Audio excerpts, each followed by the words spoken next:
was a victim, you know. I did think I was a victim, and I thought it's not fair.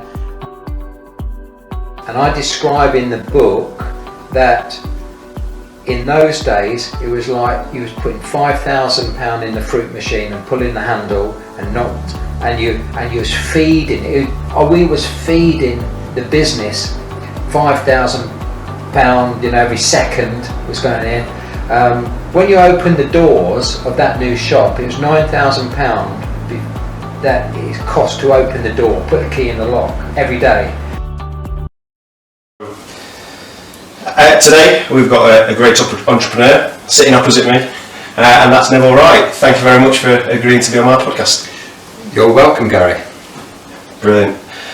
So for those that don't know Neville, Neville has got a great story. I don't know if you want to elaborate on that a bit, Neville, just so people who don't know you get an understanding of you. Right. Okay. Where you started from, well, and where you are now. Yeah, well, I started after my 17th job when I retired from mainstream employment. In other words, I got fired again, and this was in 1974 when there was a recession, so there was no jobs, and who would want to hire a dyslexic ADHD lad when there's a million other people who could read and write? So I would be at the bottom of the queue, and just to give you an idea, in the 50s, 60s and early 70s, if you got fired in the morning or you left a job in the morning, you could get one in the afternoon. So that all came to an end abruptly. Like many people, I wanted, for the previous 8 years, I wanted to be self-employed. I wanted a business. I wanted to work with my wife, Marilyn, and I had a million excuses why I couldn't or wouldn't do it. And so there was no more excuses because my back was against the wall. I had no choice. And so I've got to burn my bridges, become responsible, and retire from mainstream employment. Because now, coming up to 72, people go, why are you not retired? And I go, what is retirement? And they say, doing what you want to do when you want to do it, mate. And I go, well, do you not think I'm doing that? And I've done it since I was 24. So there we go. So we started off in property maintenance, which is a posh word for window cleaning. But its only word for window cleaning is property maintenance. And then we went on to all types of property maintenance and building. We've built factories and houses and flats and everything you can imagine over the years. And then we started in retail 3 years after we went self-employed, and so we ended up with two, you could call them jobs, two businesses, and we knew nothing about either one. And we grew what was a nursery business, selling prams, and we started selling second-hand prams in 1977, knowing nothing, and we grew that to be the largest independent in Europe. And we sold that one. We sold 4 of them, but we sold the last one for £70 million, which was quite nice. And that was in cash, and that was a world record for selling one shop, mum and dad's shop, really. And it was there was 125 people worked in that one shop full time. Wow. So it's quite a sizable operation. Yeah. So that's my story. That was 11 years ago when we come out of retail, and then we've invested in lots of businesses since. We've created some and sold them along the way, and we continue to do so. So every day is different. Yeah, that's brilliant. And I'm a big fan of your story. I've listened to and read your book multiple times, so it's really good. And Kiddie Cow is a massive brand. So yeah, 37 pence, wasn't it, going up to 37 million on year? Yes, and yeah, the book is called The Answer Is Yes. Now, what is the question? That title came from the 3rd week into our journey on self-employment, and all the proceeds go to charity, and I think it's a great read because I've read it. Yeah. I wrote 1 million words to get 140,000 words right. So I wrote it and rewrote it because being dyslexic, it was a job to do it. But I had it looked at, and the person who read it said, "I'm not changing the way you write, just the spelling of some of the words," and that was it. Yeah. So I think it's brilliant. Thank you. If anybody's not read the book, please read the book. It's up there with Shoe Dog, so it has a personal touch to it, and it talks about how to then grow a business, or how you got along in life and what you did, and yeah, it's really good.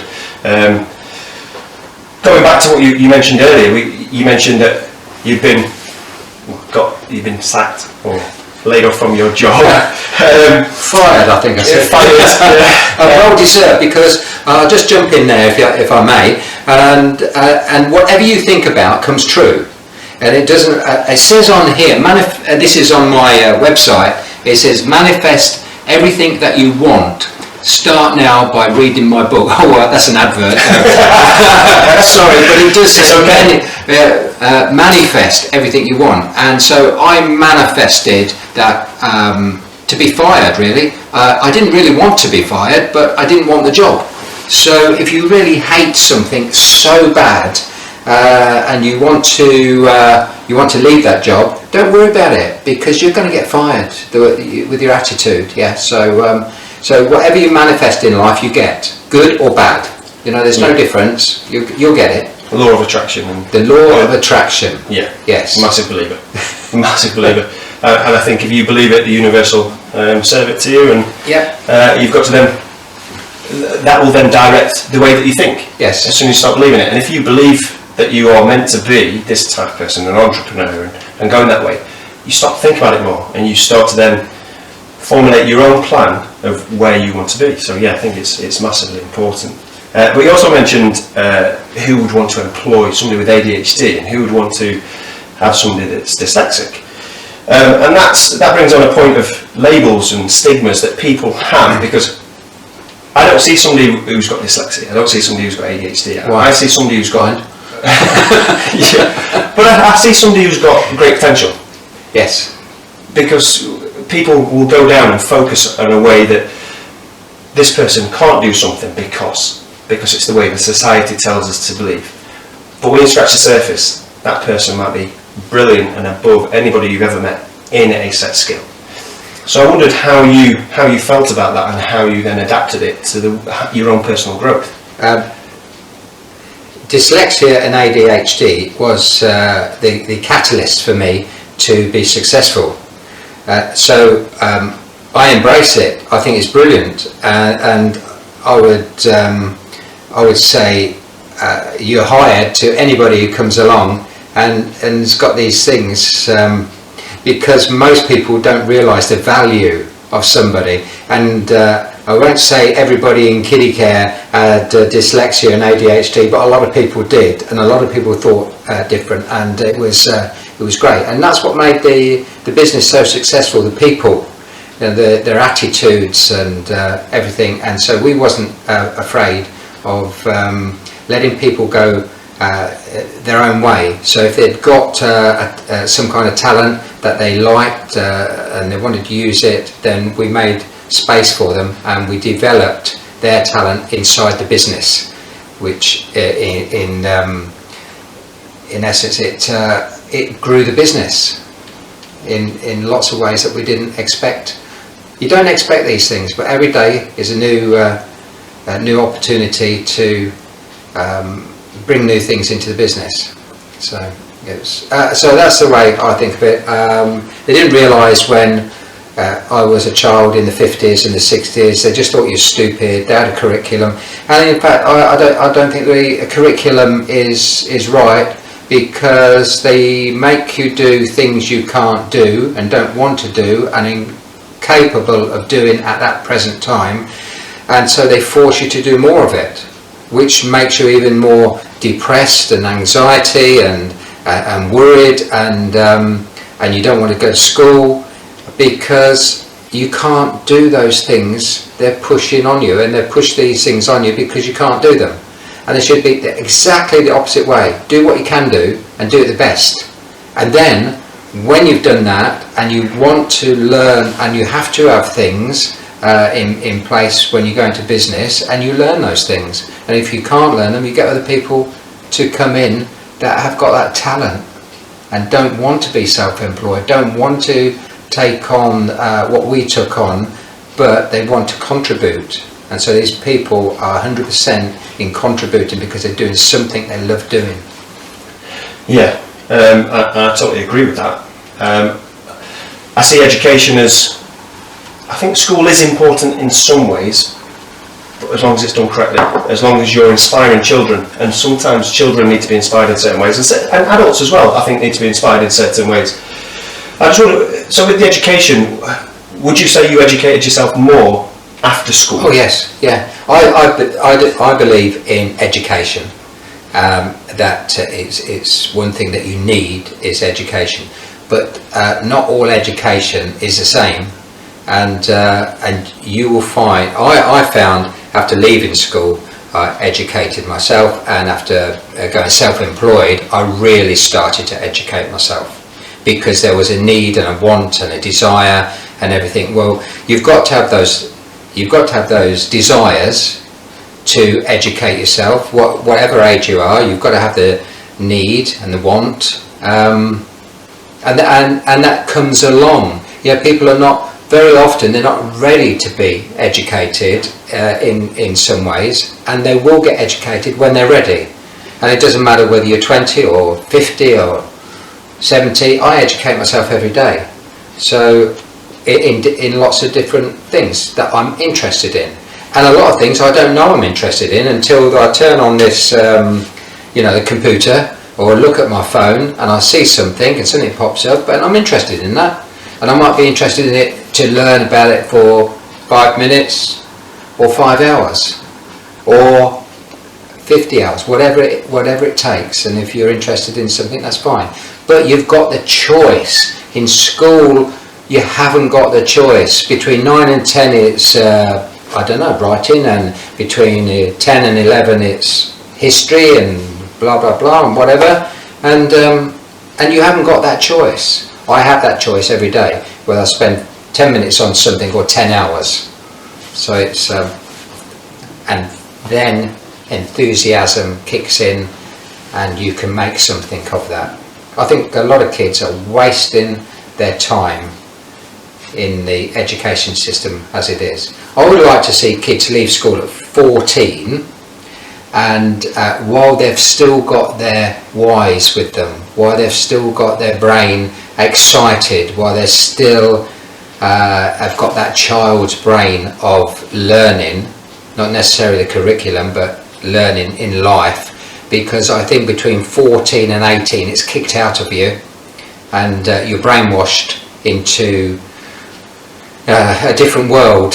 Whereas if you could leave 14 and go and get jobs, as many jobs as possible to learn, and then you can always go back to school, whether it's at night, whether it's doing a university course or whatever it is, and lots. A lot of people will go and go, I'm at university 3 years or whatever it is, I'm going to do this. Why not have 3 years and have 12 different vocations, and learn a lot, and then decide which one you actually want to major in, go and get a job and major in that in the evenings or at weekends or whatever.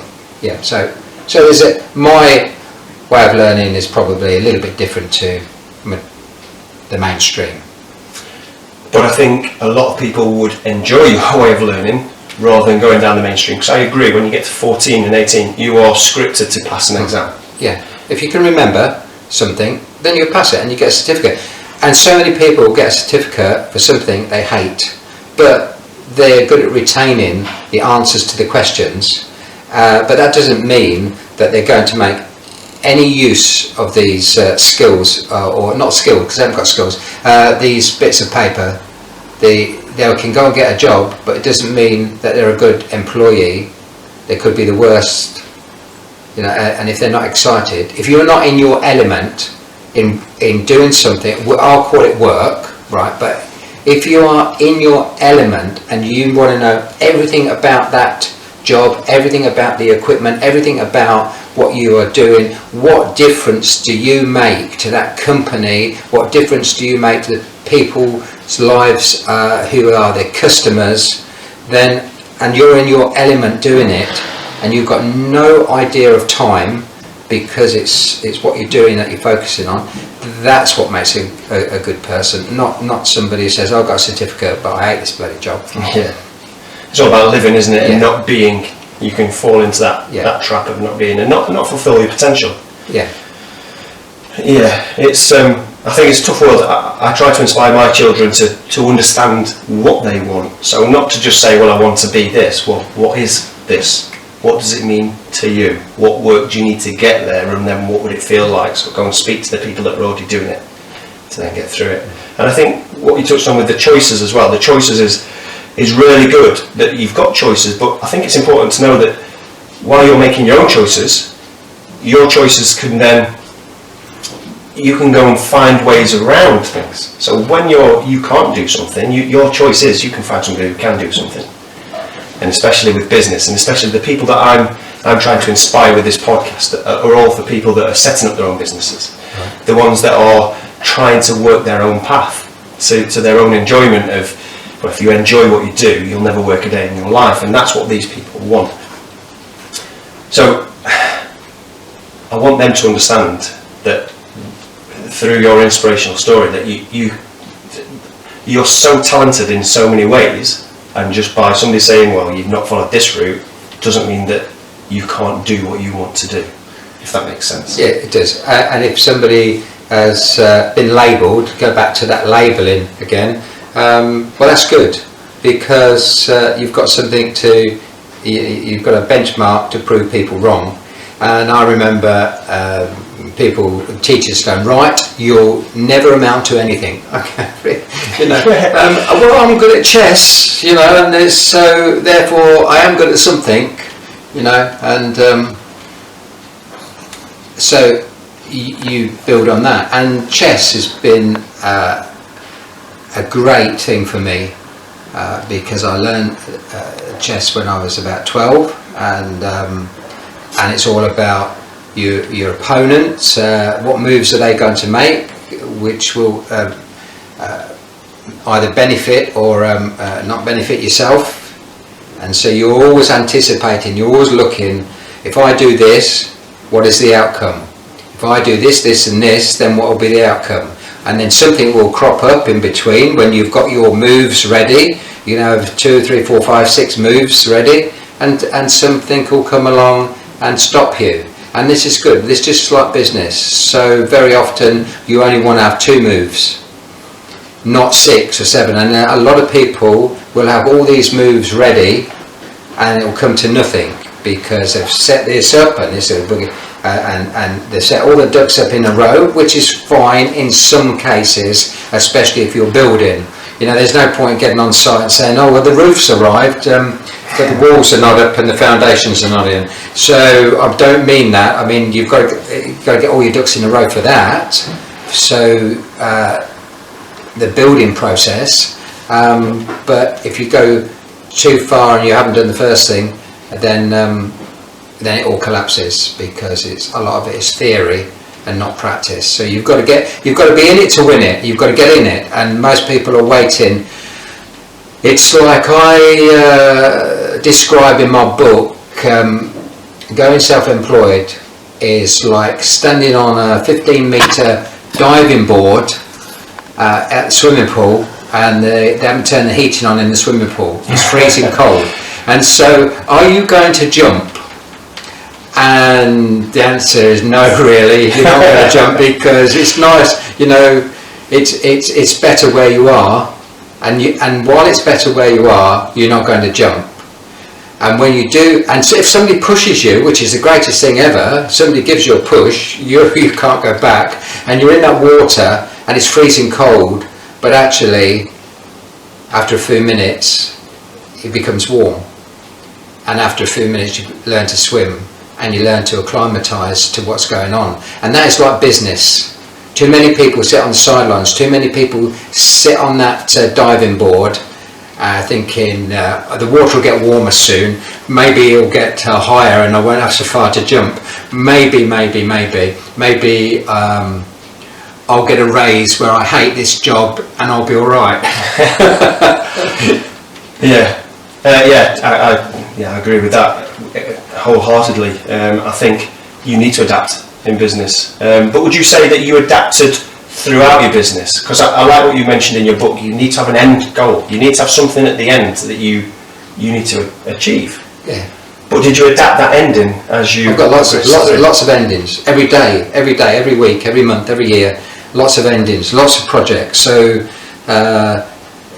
you start a project and you've probably got 10 projects on the go, and all of those finish at the, you've got an end goal. But the end goal for us, for a start, was to be financially secure, which I think most people want. Mm-hmm. To know they're not they're not looking for the money all the time, every day, scrimping and scraping. They're secure. They've got money coming in as a byproduct while they're sleeping. So in other words, if you've got some property and you've got rental income, then you're pretty secure if they pay the rent. So then, but you've always got to have something else going on, multiple streams of income, I think they call it, mm-hmm. and multiple streams of doing things in your life. So you have. My 50-year goal at the moment is just to be around. I'll be like 120. So there's a 50-year goal, but along with those, I've always had a 50-year goal of being about. So along with that, there's no point in being about if you can't move, if you can't enjoy yourself. So there's health. So you need to keep healthy, you need to keep fit, there's a lot to go with it, else there's no point in being here. This is from my perspective, nobody else's. I'm not saying you should or you whatever, I'm not advocating this for everybody, it's what I want. And if you don't look after number one, if you don't look after yourself, then you can't look after other people. And if your number one aim is to look after your family, then you can't look after your family without looking after yourself. And I don't mean being mean or anything. I mean when you go on that aircraft, do you remember the aircraft we used to go on years ago? 2 years ago. So the first thing they'd say is, in the case of a cabin, air loss, you put your own mask on first. Because if you don't, within 15 seconds, you can't help anybody else, can you? Yeah. So you put your own mask on first. So you look after yourself, healthy wise and financially, and everybody else around you benefits. Yeah. I don't know what the question was. How much to help others? No, it was talking about your end goal. So we were talking about your end goal. Whether it changed over the. So I've got the end goals for being here and health, and then there's no point in being here if you've not got wealth, because then you can't help anybody else. Everything is. If I want to help anybody, then I've got to have these things for myself. And so there's shorter time goals. Then we've just got planning permission on, I think it's about 100 houses, maybe 110, I don't know, but planning permission came through yesterday, and that's took 2 years. So our end goal was to get planning permission. Now our end goal is to start the project. Then our end goal is to finish it. And it's like it's a moving goalpost. And then I got a month ago we got a certificate to build commercially, and 240,000 square foot on making an industrial park. And so again, that's been at least 2 years in the planning. It has. So these things, you've got goals. Our first goal on that was to buy it. Our second goal was to demolish the existing buildings. The third goal was something else and so on. And so therefore lots of goals, lots of time frames. So no one specific thing that you can say is I've only got one goal and I've only got one ending. No. How was it with what you've just done, all your plans that you've just done? So for the houses and then for this, was it a tough project to get across the various milestones, like you said, the various endings? Was that? I don't know. I didn't get involved because it drives me mad. I don't want to talk to people that can't make a decision, and I don't want to talk to people that won't make a decision or are in it because of job's worth, and the longer they can keep it running, with longer they can find fault or find things wrong, the longer they have a job. And I don't like that, so I don't get involved. I don't want to. My life is too short to be dealing with people like that. So I get involved in finding places, I get involved in negotiating and buying, I get involved in what we think we could do with the sites, and I get involved with probably design and building to a certain extent, but going through the formalities that are ridiculous, because if I was sitting on the other side of the fence in the planning department, I would be liaising with the rates department. The rates department should be saying, we need you to pass the planning so we can get the rates, so we can serve the local community, and there'll be more jobs when these places are built. There'll be more jobs and whatever. They should be talking to each other like that, and then they should be looking at our scheme and saying to themselves, in 5 years' time, is this scheme going to make any difference at all? Are we going to spend years and years arguing over everything and then still have it built, and we've just delayed the rates, we've delayed people's livelihoods, and they delay. If it's something really bad, then they should come out with it the first week and say this and this wants to be altered, and then we'll give you planning permission, and that's what should happen. They should alter it and do the planning permission. But the system is broken, the system is wrong, it is, and it doesn't help the normal person. And that's what we're here for, to help people to get premises, on the industrial side, for businesses to grow, to employ people, and then put money in the economy. And why would you bring something from the other side of the world when you can make it here?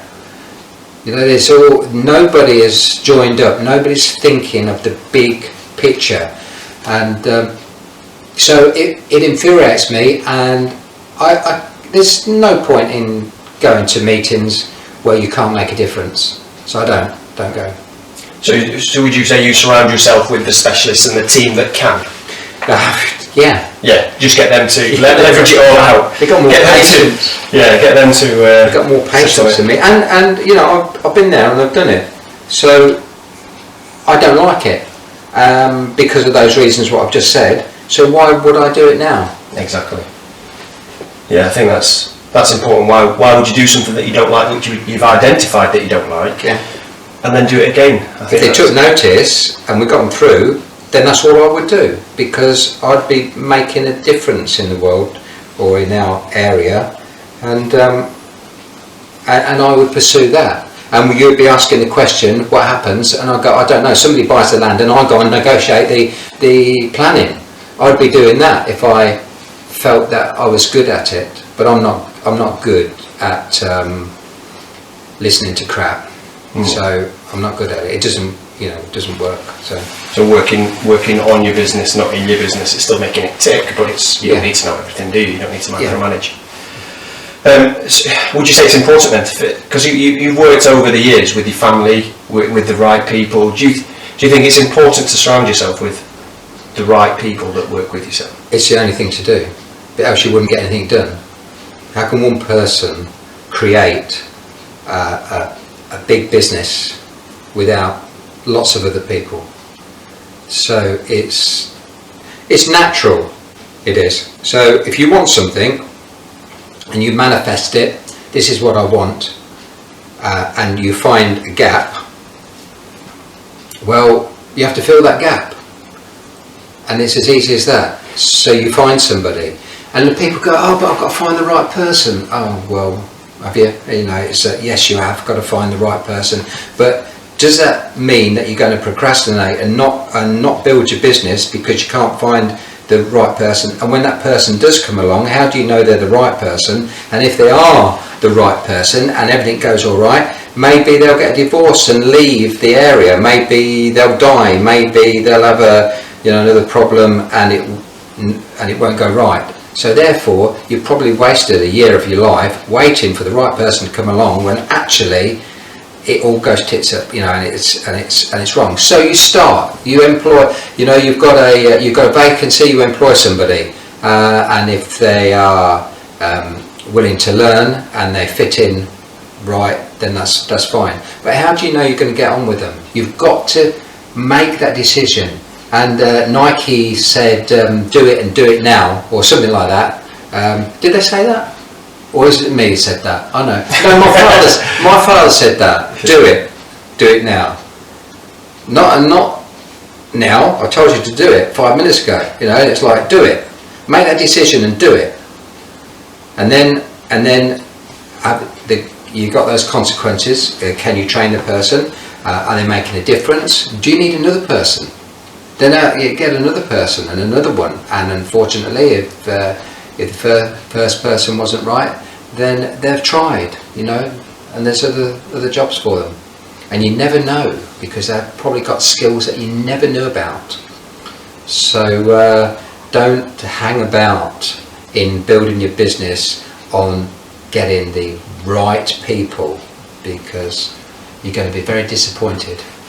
So it's good. But do you think everything happens for a reason? Do you think you've worked together as a family? You've like you said, you manifested this. Do you think that happened? Yeah, because I wanted to do that. It was in the back of my mind. It was the best thing I could possibly do, and I wanted it. I willed it, and you can will these things, and you can either will when you meet somebody, getting on with them, or not. And you could everything you can. It's in between your two ears, and you can make it happen. And it's only you can make it happen, and you decide what's going to happen and how it's going to play out. And of course, you can't understand what's going to happen outside of your circle, like tax and the government and things. You don't know what they're going to do from minute to minute at the moment, let alone from year to year. So therefore, people can make things unstable for you. So I've got a saying, and that I've always had a saying ever since I went in self-employed: you take your luck as it comes and you fit yourself to it. So therefore, whatever the government do, whatever your next door neighbour does, whatever the situation is, whatever the weather's like, you take that luck, you take that situation, and whether you think it's good luck or bad luck, but you fit yourself to that situation. And so therefore you can't say, well, that's not fair. It is what it is. If they put taxes up to 90%, it is what it is, and you have to do something about it, and you have to get round it. You have to accept a lot of things you can't change. But there's a old saying, accept the things you cannot change, have the courage to change the things that you can, and have the wisdom to know the difference. Well, that took me bloody years to understand that, because I couldn't accept the things, I couldn't accept what I couldn't change. So I fought it and fought it and fought it. But then after years and years and years, I had the wisdom to know the difference. So then you change the things you can.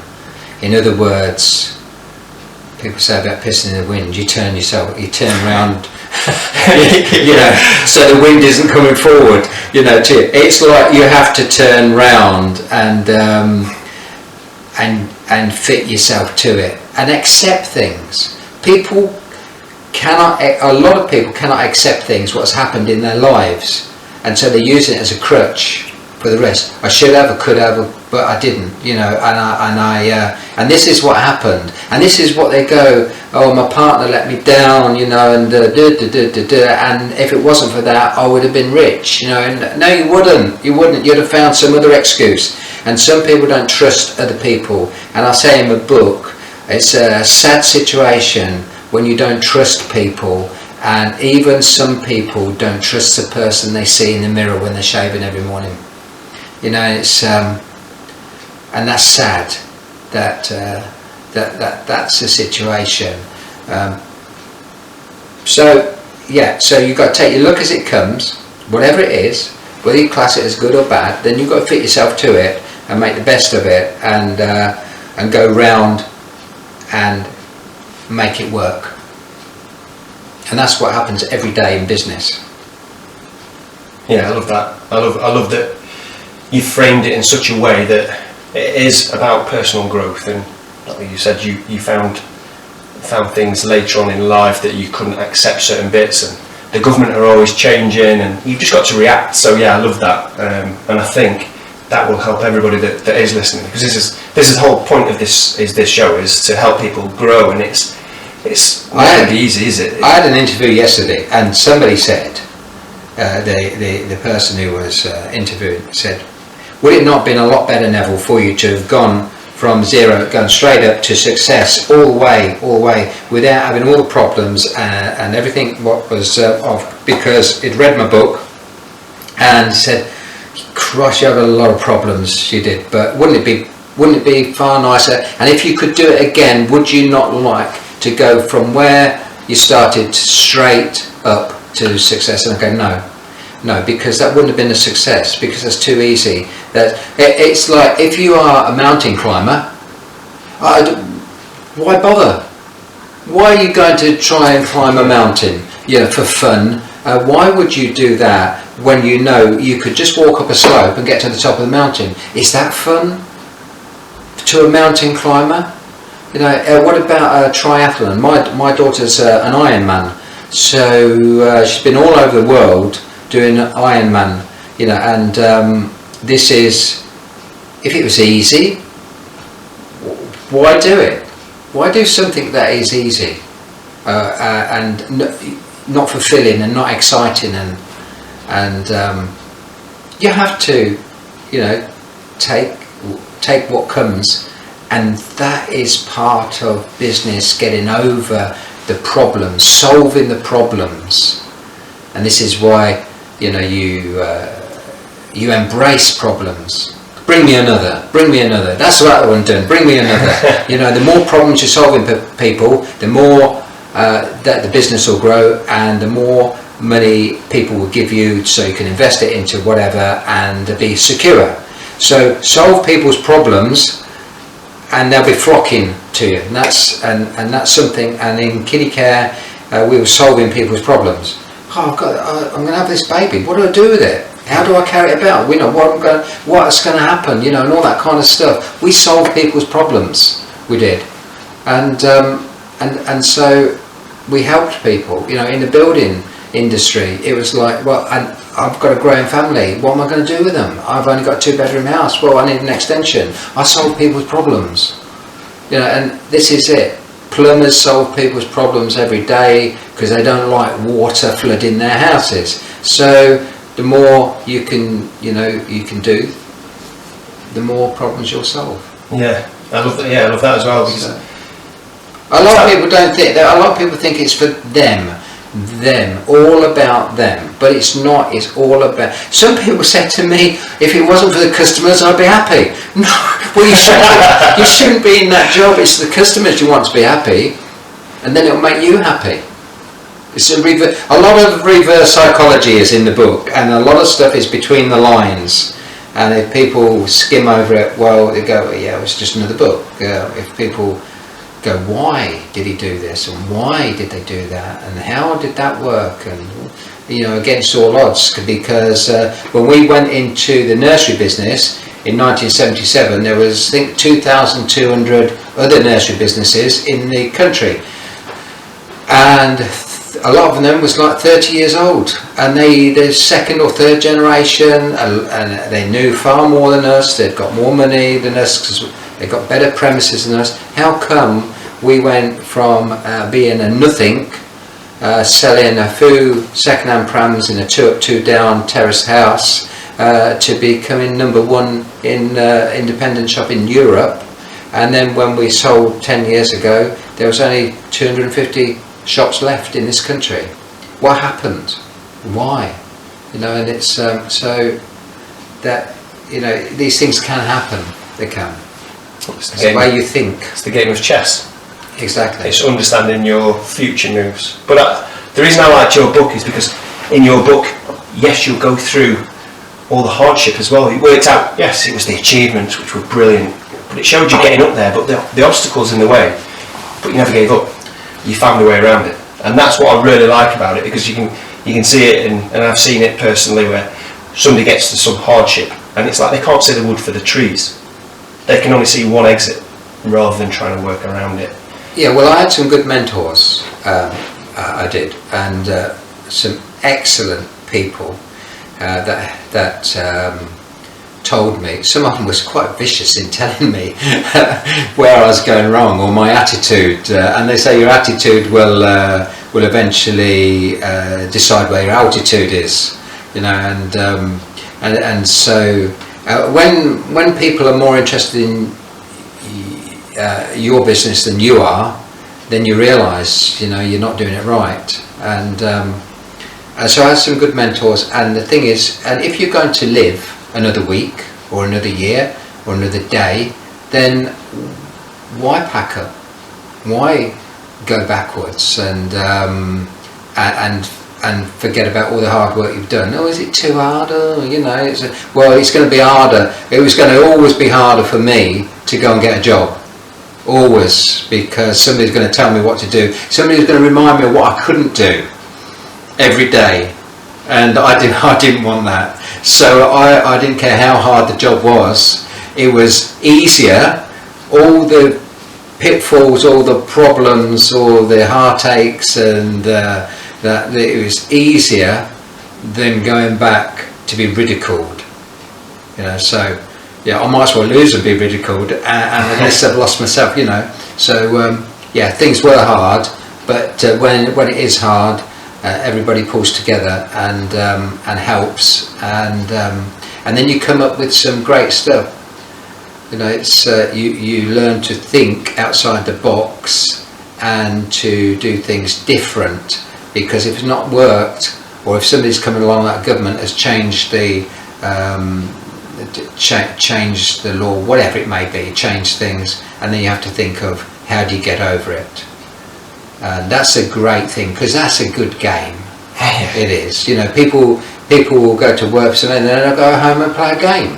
Well, we were playing a game every day, because it was just one big game. So one big fun fair, you know, and you've got, and I say, when you're born, you have the tickets to go through life, go through your fun fair.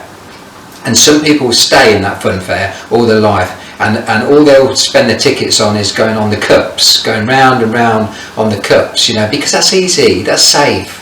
Yeah, but if you want to get through life, you want to get through the fun fair, you've got to go on the House of Horrors. And even though you don't want to, you find yourself, you've got to be in to get outside the park. And if you want to be free to get out of that park, then you've got to go through that House of Horrors and the what's it called? I don't know.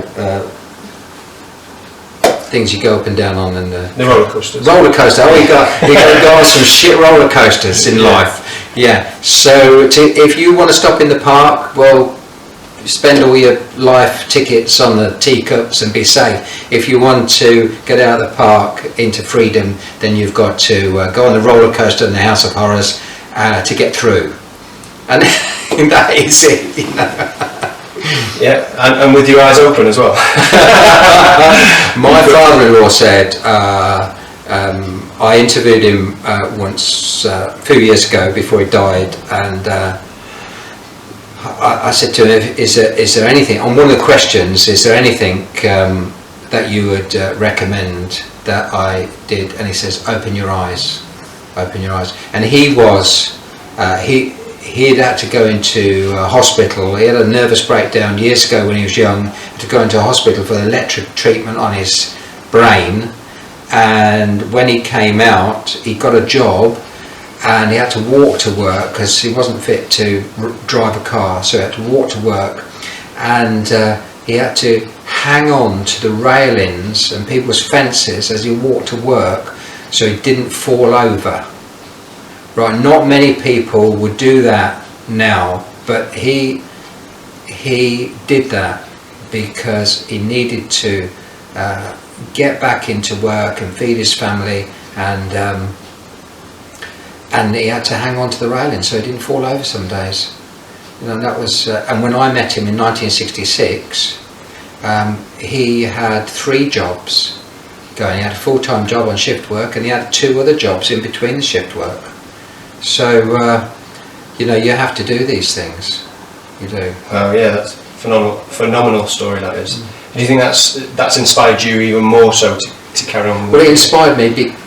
He inspired me because I thought he was a nutcase. I thought he was dreadful, the way he treated his children, and it was like. But I didn't realise for years and years and years that it wasn't. You know, it wasn't him. It's not what he wanted. It was like he'd had electrical treatment. He was balmy. He was, and it took me a long time to understand why he was like it.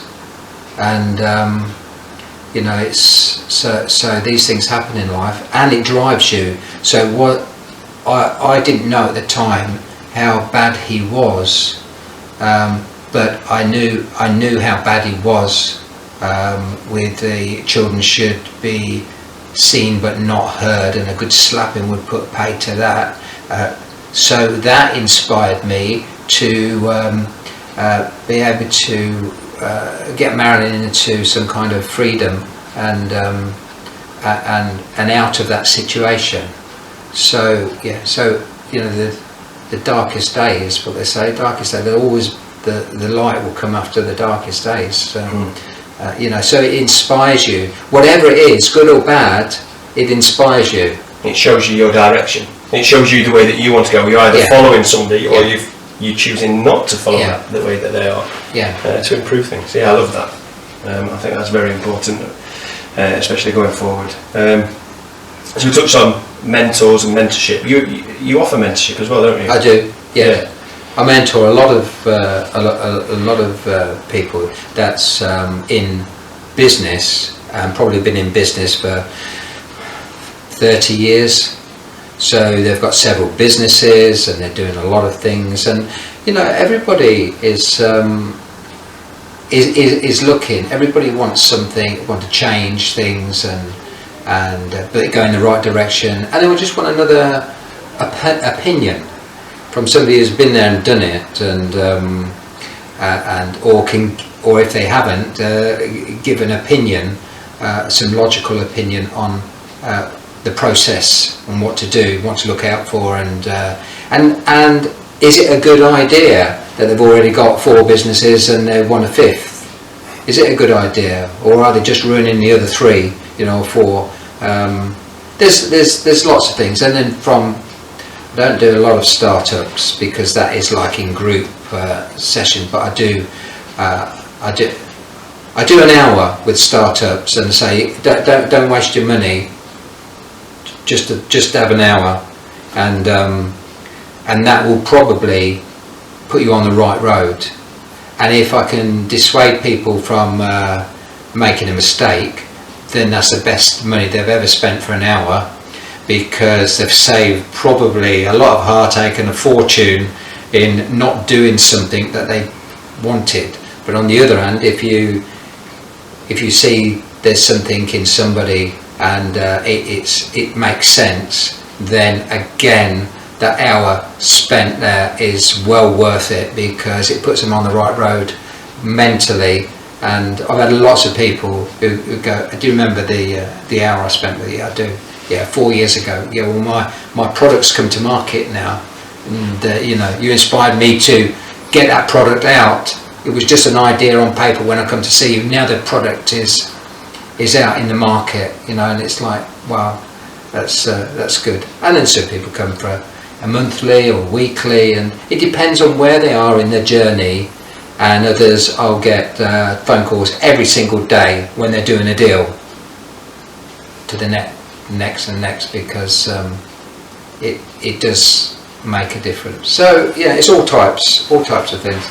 And I'm probably a different type of mentor than most, because I haven't got a program, and I've got people that are in certain industries that they can only talk to me at night, 12, 1, 2 in the morning, and they're in that kind of industry where that works, and I've got no issue in time. I haven't got a watch. I don't know the time. It doesn't make any difference to me whether it's 4 in the afternoon or 4 in the morning, and it is what it is.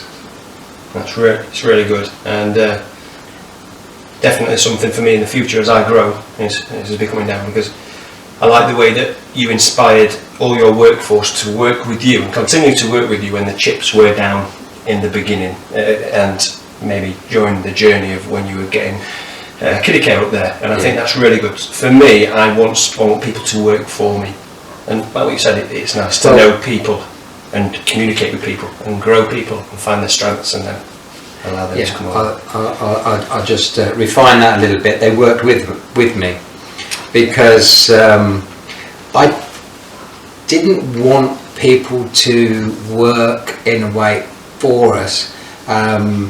Barry's behind the camera now, and you see, but we worked together, didn't we, Barry? Yeah. And it was like, if you'd got an idea, if you wanted to buy a camera, if you wanted to, it was like, yeah, you're the person with the cameras. I don't know anything about photography, but I do know it enhances whatever Barry's job was in those days.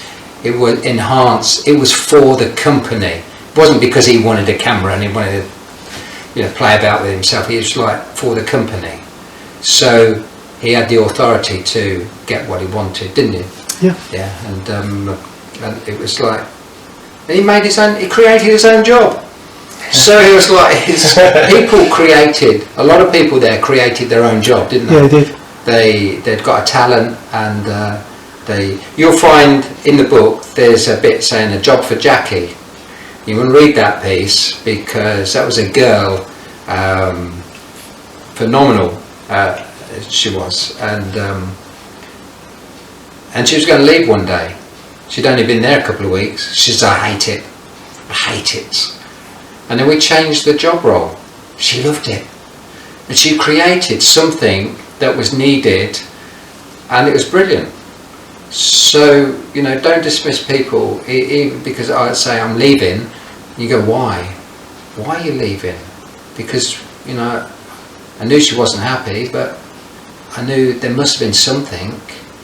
And because of her attitude, and it was just something about it. We changed her job that day. She never looked back. So, and then when Kiddie Care shut down, she did say to me, would you give me a reference? And I said, no, there's no way I'm going to give you a reference, but take the book and turn it to the page where I wrote about you and just say, that's my reference. She had no problem in getting a job. That's really good, yeah, I like that story. I love hearing different, that's just little bits of story, like Barry's story, that Barry was working emptying bins. Yeah. And then you saw his skill. And then, exactly. Yeah. It was put the bin down, Barry. Yeah, I love that. Yeah. It's brilliant, and that just shows how great you are at inspiring people, and how great you are that you've moved on, progressed on, and you're mentoring these people to help them grow. So I think it's really good.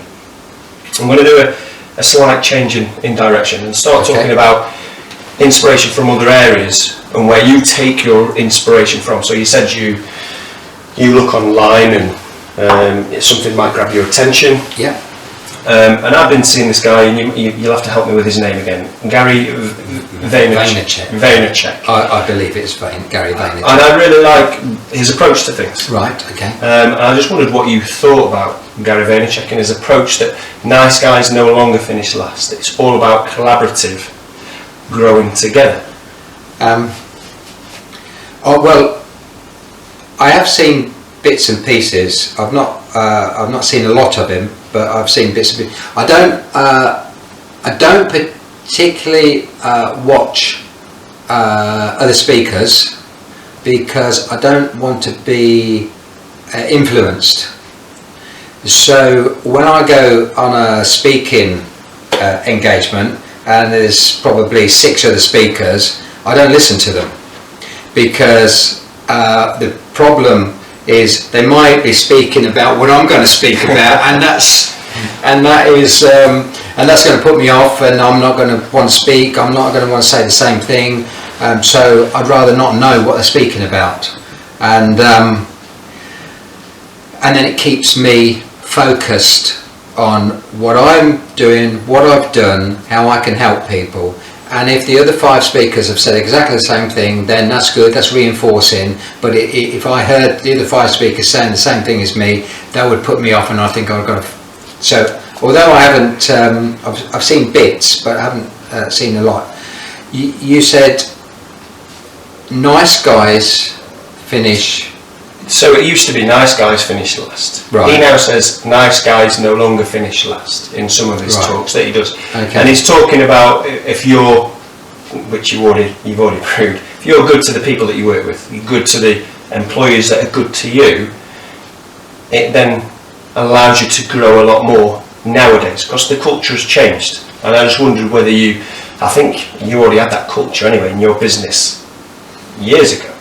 But I think now it's no longer I'm the man in charge and somebody bouldering through, knocking people out of the way to then prove that they are the best to get to the top. I think you have to be ruthless in business, and you may find this interesting, because I've always said when you read my book, it's a lot of reverse psychology and read between the lines. So I think you've got to be really, really tough and really ruthless, and you have to make decisions that other people don't want to make, and the person that you've got to be ruthless with and tough is on yourself. So you start, because if you're kind to yourself and a nice guy to yourself, then you're going to let everything go, and you might say, well, everybody will walk over you, and yes, they will, and you'll open the door for somebody else to go and get the bargains, and there'll be nothing left for you. So you have to be tough on yourself, and you have to be ruthless on yourself and keep on going when everybody else packs up. And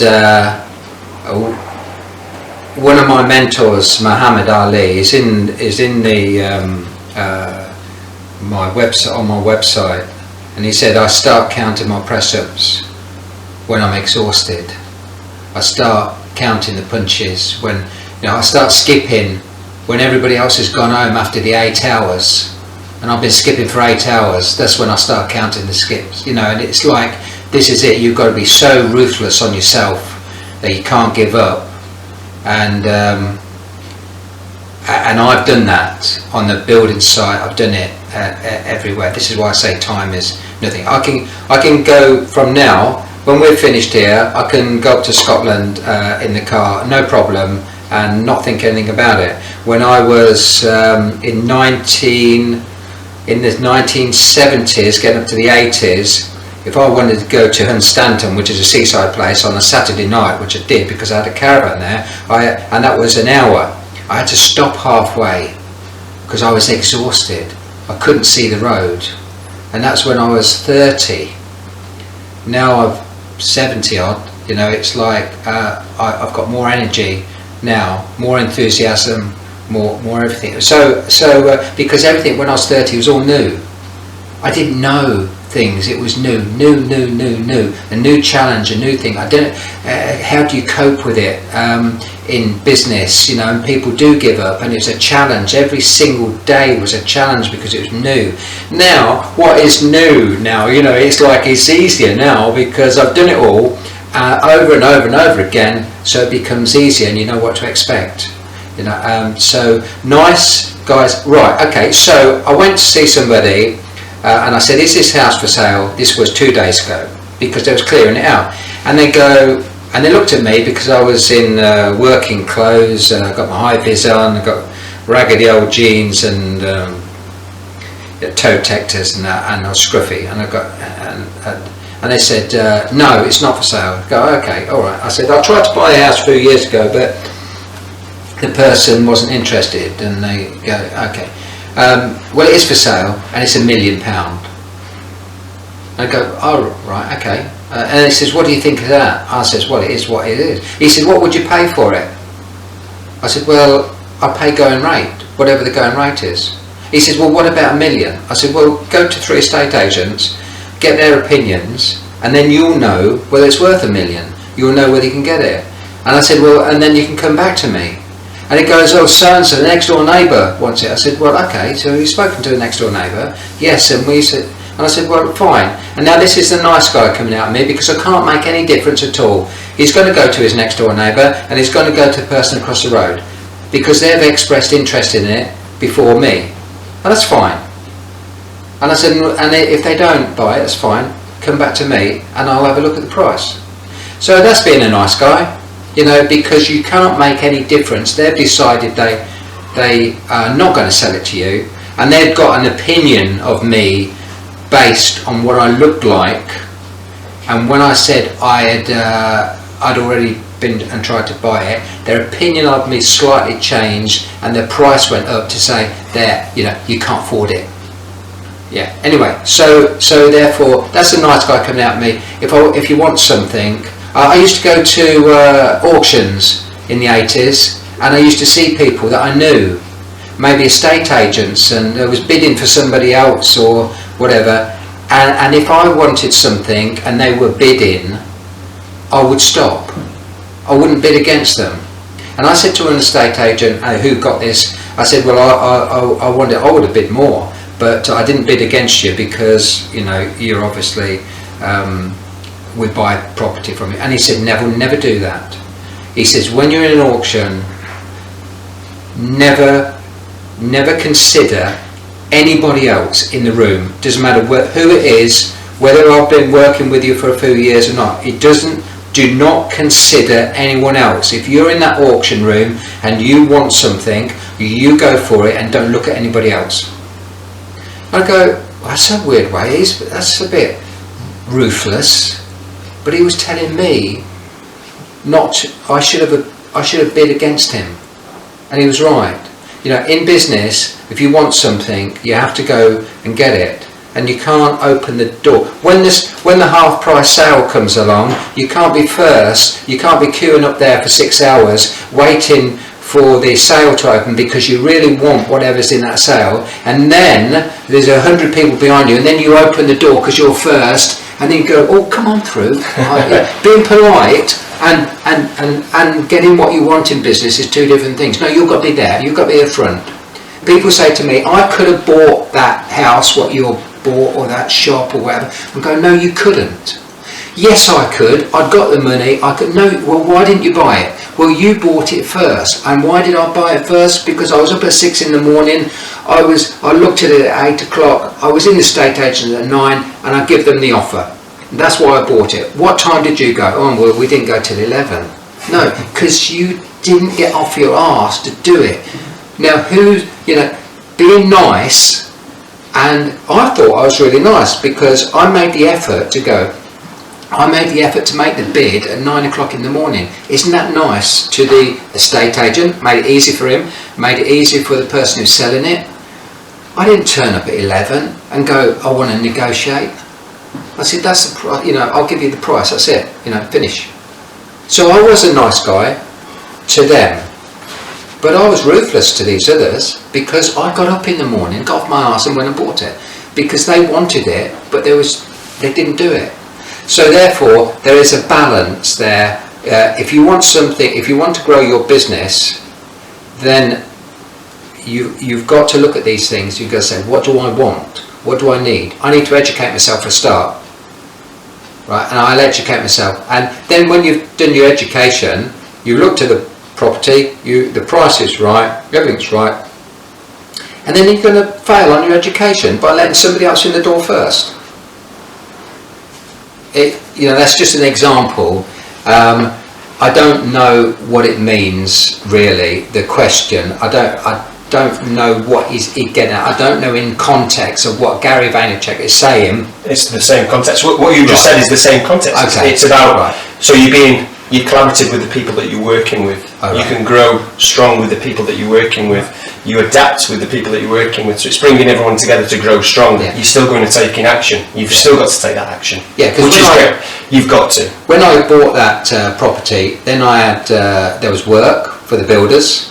And then there was, we turned it into an office, it was an office for people for the last 30 years, and so on. So therefore, I think I did a great job in getting up in the morning, getting off my arse and going biblical. But if that's being ruthless, I don't know. Well, I'm in that way, I'm ruthless on myself, because I didn't lay in bed. Yeah. And I think that's it. And I was going to ask you for what were you advise for people to get in that, but I think that's the advice there. I think get off your arse. Just get off your arse and do things. It's about taking action. So it's not just about taking the courses and learning how to do things. Do something about it. Look, you see all those books across there. There's probably 100 books across there. I've got 100 lots of cassettes and different things, and so all of those books I've read. All of those books. Every word in those books is no good to anybody. Every cassette is no good. Every CD is no good to anybody unless they take action on the information that they have. And I've took action on every single one of those books and tapes and CDs and everything. I've took action, and usually within 24 hours I've done something that's bought that book, bought that course. And when I used to when I started buying these courses, there was like in the 1980, there was like £120, for a few cassettes. And I still could make that money just on one sentence. It's finding the sentence that fitted you, that you go out and you do something, you alter your business, or you get an idea and you do it, and you make the money. But a lot of people will read a book and they go, yeah, that's all right, wasn't it? Yeah. What have you done about it? Well, I'm going to read the next one because the next one's going to be even more exciting. Yeah, and then what are you going to do with that? And that, and that. Yeah, so therefore, you have to take action. Physical action you have to take. And you have to go backwards to be able to go forwards in life. And when I say backwards, I should have jumped off that diving board 8 years earlier. Because that was, what could I do? In 8 years I was a millionaire. From nothing to a millionaire. Right? So what would have happened if I was 16 years in? If I had took action 8 years, but probably I wasn't ready, because probably I wasn't hurting enough. Things were fine. You got your wages, and what I wanted in life there, it was comfortable. And when it's comfortable, you don't move. When it hurts, when the hurt gets so bad that the future, whatever the future is, can't be any worse. And so people will always keep in their comfort zone, and they'll go, I should have, I would have, I could have, but I didn't. And then they'll get to a point where I've had lots and lots of people say to me, I've always wanted to be self-employed, I've always wanted my own business, I've always wanted this and this and that. Well, why don't you do it now? Well, I've only got 15 years left and I get my pension. Do you mean you get your pittance? You get your... Yeah, okay. So there's a tipping point where you go you go past, and people go, oh, it's not worth it now. I'll do it when I retire. I'll start my business when I retire, when I've got my retirement money and a bit more income, so I know I'm safe. And then the bus driver doesn't see the sun comes into his cab, and as you're walking across the road, he runs you over. And then you go, you're not even got your pension now, have you? It's like, this is life. How do you know what's going to happen tomorrow? And if you don't know what's going to happen tomorrow, well, why don't you take a chance today? and follow your dreams, follow your heart, follow whatever you want, your instinct, and do what you want to do. Yeah, I'd hate to get to the end of my life and have regrets. I'd rather get to the end of my life, look at my failures, but then also look at my wins. Yeah, so that's brilliant. I've got one final question. You can carry on as long as you like. What is brighter skies for you? Well, it's your website, isn't it? A bit of selfless promotion there. But yeah, what would you like? So the future brighter skies for you. What do you see? So I know you talk about your goals and your plans, which you did earlier. But what is the brighter skies for you? What is the end goal-ish? Even though I know you'll work forever. I think maybe I'm the wrong person to ask, because I've been there and done it, and got. I mean, it's turmoil out there at the moment. A lot of people can't see it, but it is turmoil, and there's a lot of changes to make. So bearing the changes in mind, which are going to be horrendous changes, physically and mentally, and all over the world, and there's going to be a lot of changes, a lot with the AI, and the world is going to change, because we're in the fourth, you get your first, second and third, what do they call them, not revolutions, industrial revolutions. So we're in the fourth industrial revolution, just going into it, so it'll be completely different. Every day is changing. So I suppose my end goal is to get through it with everybody being safe, with family and friends being safe, and I don't see that, but that's my brighter skies to come out of it, when everybody has got free movement and free thoughts, and can express what they believe in without getting censored, because at the moment we're going backwards. So freedom is my brightest skies. Freedom to help, freedom to have a nice harmonious life, without somebody going, wait there, I want your medical records, I want this. Who are you? Well, never mind who I am, you know, I want these things and you have to give me them. I want freedom to express myself, freedom to say what I want, and to have an opinion, because at the moment we're going into an era where children can be seen but not heard, and that was from the Victorian times, and we're going back into it. And so that's my brighter skies, to come out of it intact, mentally and physically, with enough people around me that I love and cherish, that have all survived. So yeah, I love that sentiment, and I hope we don't go down the bad route where people cannot express their own freedom anymore. Thank you very much for being on my podcast. I think this is going to bring immense value to everybody, allow them to grow. If you'd never known about Neville Wright before this, where have you been? If not, get online, have a look, read his book. Neville, if you want to do a bit of promotion so they can find you. The website, it's got a lot of free stuff on it. It's nevillewright.com. If there's any questions, you can ask me.